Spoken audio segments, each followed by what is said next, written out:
तो कुछ इस टाइप की जो लाइटनिंग गिरती है एक बिल्डिंग की।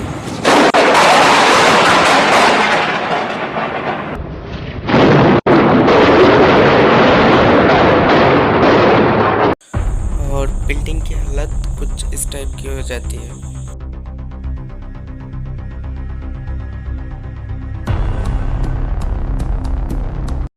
तो दोस्तों, ये था एक छोटा सा रिकैप। अब हम इसके बाद से हम स्टोरी को कंटिन्यू करते हैं। तो लेट्स गो। तो हम देखते हैं कि बिल्डिंग की हालत कुछ बहुत ज़्यादा ख़राब हो जाती है। उस बिल्डिंग के करीब 200 लोग थे। 200 में से 150 लोग मारे गए, सिर्फ 50 लोग जिंदा बचे। परमैन जो था उधर खड़े खड़े सब देख रहे थे।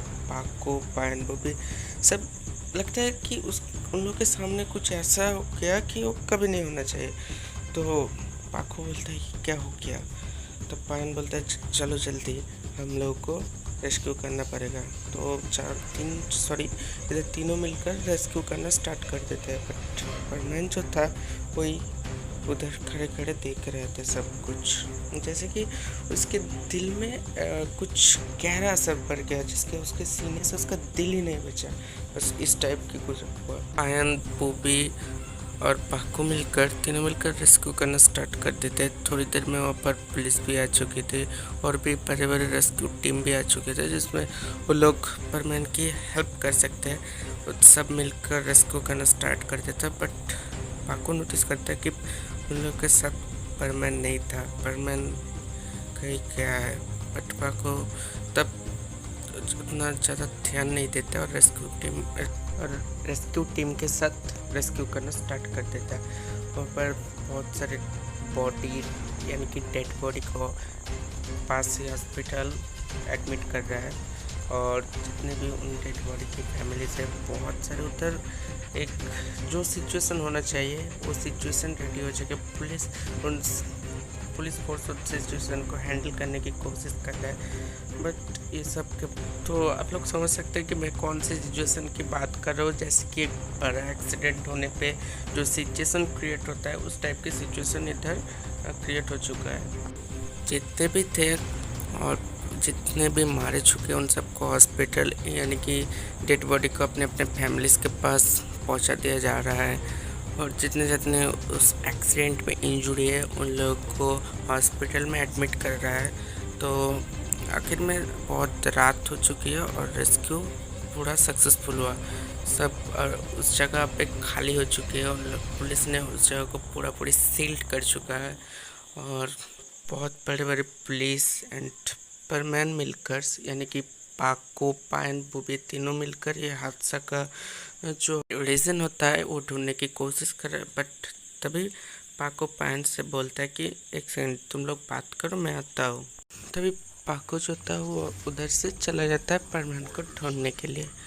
तब पाको परमैन को इधर उधर वहाँ पे जितने भी जगह वहाँ पर सारी जगह पर ढूंढते, बट परमैन को पाको कहीं नहीं ढूंढ पाता है। तब पाको क्या करता है, वो सीधा जाकर पहाड़ियों की तरफ चला जाता है। तब देखता है परमैन उधर था। परमैन उधर बैठ के कुछ यानी कि कुछ नोटिस कर रहा है या कुछ सोच रहा है बहुत ध्यान से। तब पाको परमैन के पास जाता है। परमैन को बोलता है कि परमैन क्या हुआ, तुम रेस्क्यू करने क्यों नहीं है।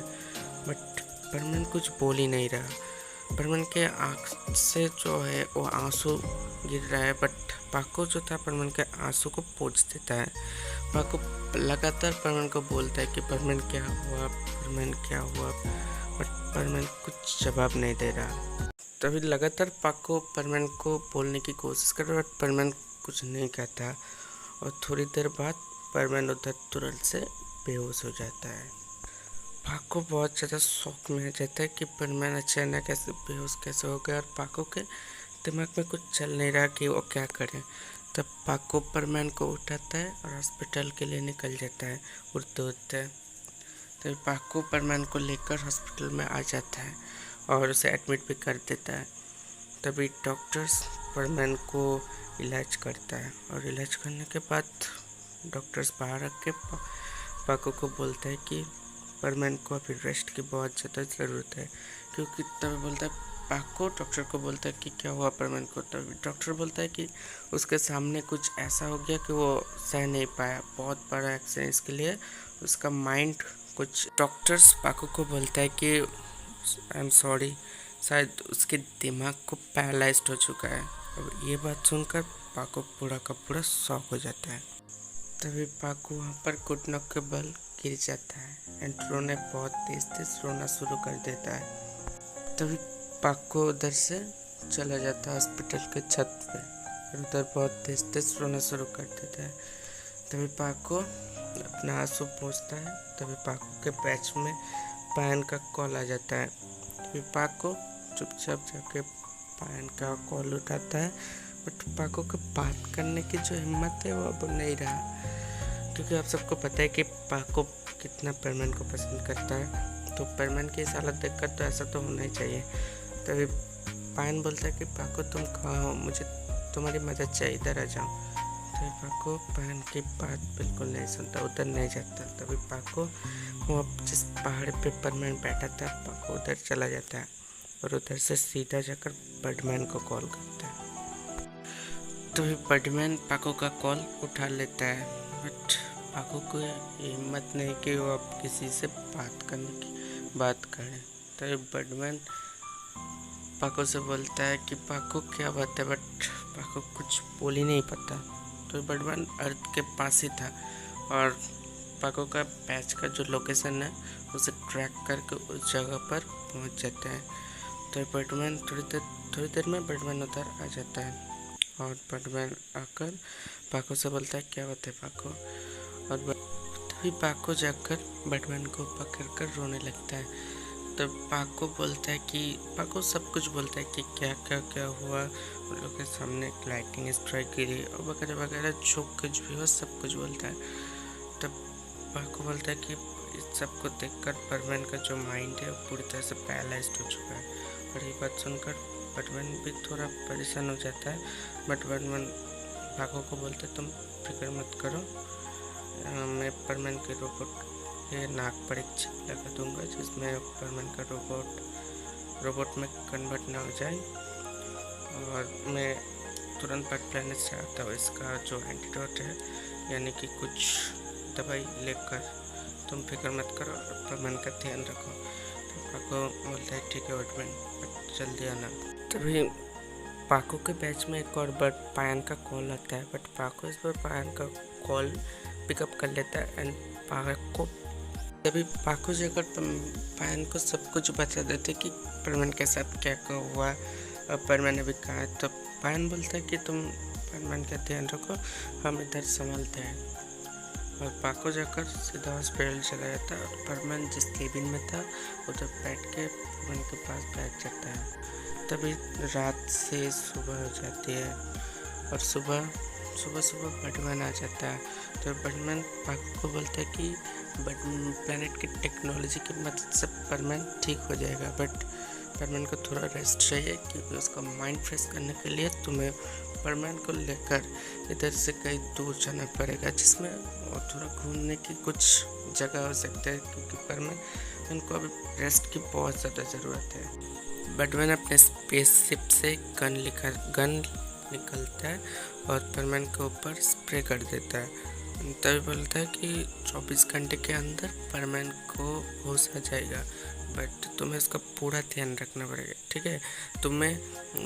मैं तुम दोनों के लिए छुट्टी दे देता हूँ परमान की ड्यूटी से और तुम दोनों जाकर एक अच्छे से घूमने के टूरिस्ट स्पॉट पे रुक जाना और थोड़े दिन उधर घूम के आ जाना। तब परमान का दिमाग जो था वो पूरी तरह से ठीक हो जाएगा। फिर ऐसे वैसे करके 24 घंटे निकल जाता है और परमान की होश आ जाता है। परमान जब आंखें खोलता है उसके सामने पाको आ जाते हैं। तब पाको सीधा जाकर परमान को बोलता है कि परमान अब तुम कैसे हो। परमान बोलता है हाँ मैं ठीक हूँ। तभी उधर डॉक्टर्स बोलता है ये तो मिरेकल हुआ हमारे लिए, जो ब्रेन पैरालाइज हुआ वो अभी तक जिंदा, बट ये कैसे। बट पाको कुछ नहीं बताता, परमान को लेकर इधर से चला जाता है। तब डॉक्टर्स बोलते हैं अभी उसे रेस्ट की ज़रूरत है, बट पाको कुछ नहीं सुनता, वो इधर से सीधा चला जाता है। बर्डमैन ने उन दोनों के लिए एक आइलैंड ढूंढा था वो उधर ही पाको सीधा चला जाता है। उधर एक बहुत से होटल बीच यानी कि एक पिकनिक स्पॉट जैसे पिक स्पॉट था कि पाको तुम मुझे इधर क्यों लाए, मुझे अपने घर जाना है। तभी पाको बोलता है कि तुम्हारे फ्रेंड में बहुत से दबाव थे इसलिए तुम्हें इधर लाया गया, अब तुम इधर ही रहोगे थोड़ी दिन के लिए, इधर रेस्ट करोगे, आराम करो, मैं तुम्हारे साथ हूँ। बोलता है अच्छा ठीक है, और ये बोलकर परमन जो था उसके रूम में चला जाता है। पाको जो था परमन के पीछे पीछे उधर भी आ जाता है। तभी पाको बोलता है कि परमन अगर तुम्हें कुछ दिक्कत है तो मुझे बता सकते हो। परमन के माइंड में क्या चल रहा है परमन को खुद ही नहीं पता। तो इधर वो दोनों थोड़ा घूम फिर करता है यानी कि घूमता है। तो वो आशिकी है मेरी, वो लड़का नहीं जिंदगी है मेरी, वो लड़का नहीं जिंदगी है मेरी।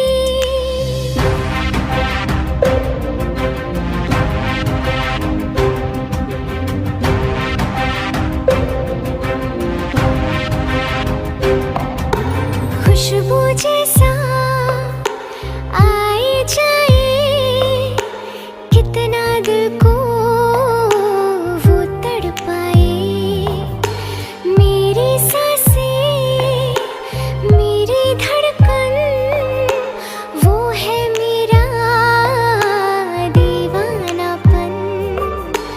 बेताबियों में है वो राहत का मौसम,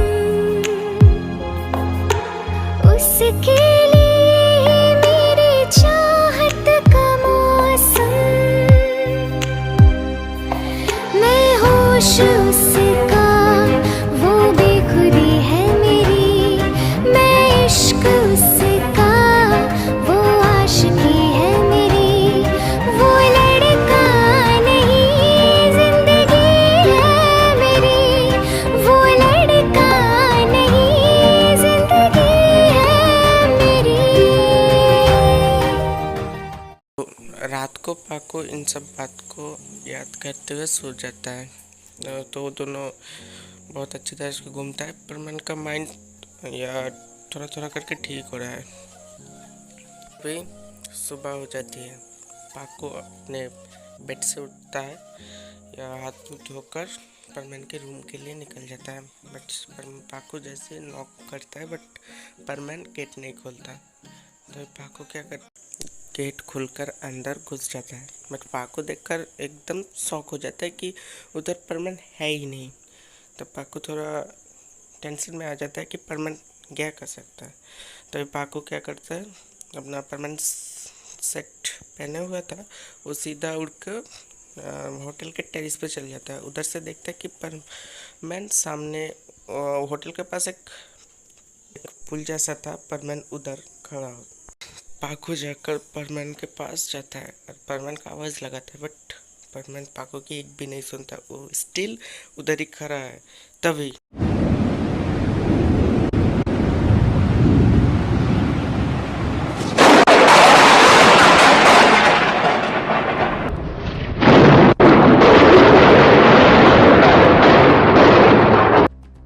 तो इस टाइप के लाइटिंग गिरता है सीधा परमन के ऊपर और पाको जो था वो पीछे चला आता है यानी कि उसके झटका से पीछे फेंक देता है। तब चारों तरफ धुआं ही धुआं हो जाता है। तभी पाको जैसे ही उठता है वो सीधा जाकर परमन के पास जाता है। बट पाको तभी देखता है परमन बहुत जोर जोर से हंस रहा है और कहता है कि मैं पूरी दुनिया को अपने मुट्ठी में कर लूँगा। तो इससे आगे क्या होने वाला है, परमैन क्या बच पाएगा उस ईवीएन से। तो बेसिकली ये होता है कि उस लाइटनिंग की वजह से परमैन ईवीएन के अंदर, यानी कि मैंने पहले बताया था ईवीएन एक आत्मा है और वो परमैन के या बॉडी में अंदर आ जाता है। तो क्या होगा, क्या परमैन बच पाएगा, क्या पाको परमैन को बचा पाएगा? तो ये तो आपको देखने को मिलेगा नेक्स्ट पार्ट में। तो नेक्स्ट पार्ट जल्दी आएगा, इतना लेट नहीं आएगा। तो नेक्स्ट पार्ट के लिए वेट करना। अगर आप हमारे चैनल पे नए हो तो चैनल को सब्सक्राइब कर देना, आपको इस तरह के वीडियो, एक्शन वीडियो, स्टोरीज देखने को मिलेगा। तो मैं निकलता हूँ, बाय बाय।